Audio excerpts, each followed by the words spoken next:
was what she was telling the guys at BNI. That's so nice. Honor of being invited to say a few words tonight. I don't always wear my Norwegian mic. To all the donors who make it possible, and to each and every one of you for being here this evening, because you're going to make some really cool things happen, and it's just exciting to be part of it. So thank you very much. Remotely, contactless, and it had to be to necessary workers. So fire, police, medical, whatever. And that was the first couple weeks of it. When we got through that period and we reopened, Mike came to me and he was like, hey man, I got an idea. I want to give a car away to somebody in need. And I was like, okay, well, how's it going to work? And we brainstormed and we came up with something. And Mike, took it and ran. All the people that are here today have bought in and supported it, and it's really taken on a life of its own. I had the pleasure of meeting Nicole before we started. Congratulations again. And I have one comment for her, and this is something, from Hazelwood that I want to make sure that she understands, is that good things happen to good people.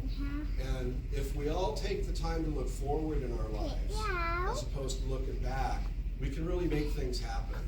Here, number one, and Mickey, thank you so much. I listened intently to what you said, that you expected to be on this board many years. I look forward to stepping aside as president, and Mickey has agreed to be life. So I thought I would talk about our recipient from last year. And Mike's Rides for Lives does not use the word win, because no one's a winner in this.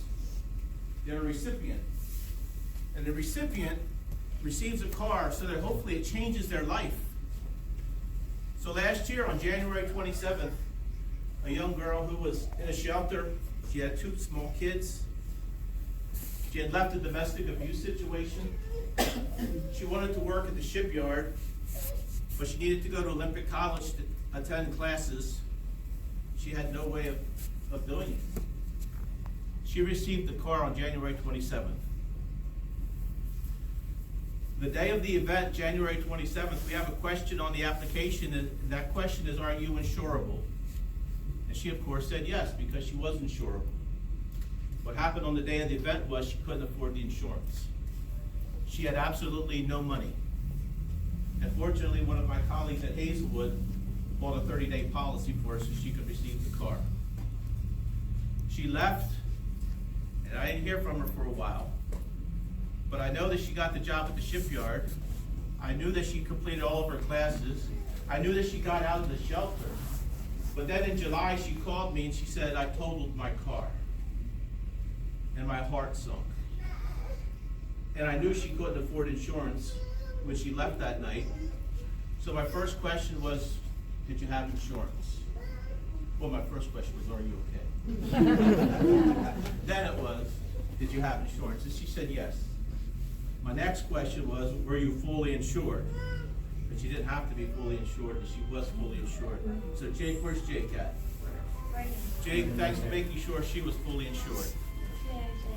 And she said, the good news is they gave me $13,000 for the car. And I'll be in to see you so I can get a new car. And in 6 months, her life had changed from living in a shelter to having a job with 6 months of a work history to now having $13,000 to put down on the vehicle so that she could get on with her life, which is what she did. And by the way, she met a really nice guy at the shipyard, and she's doing really well. So, people here in Mike's Rides for Life board, I want to present you with your new key to your new car.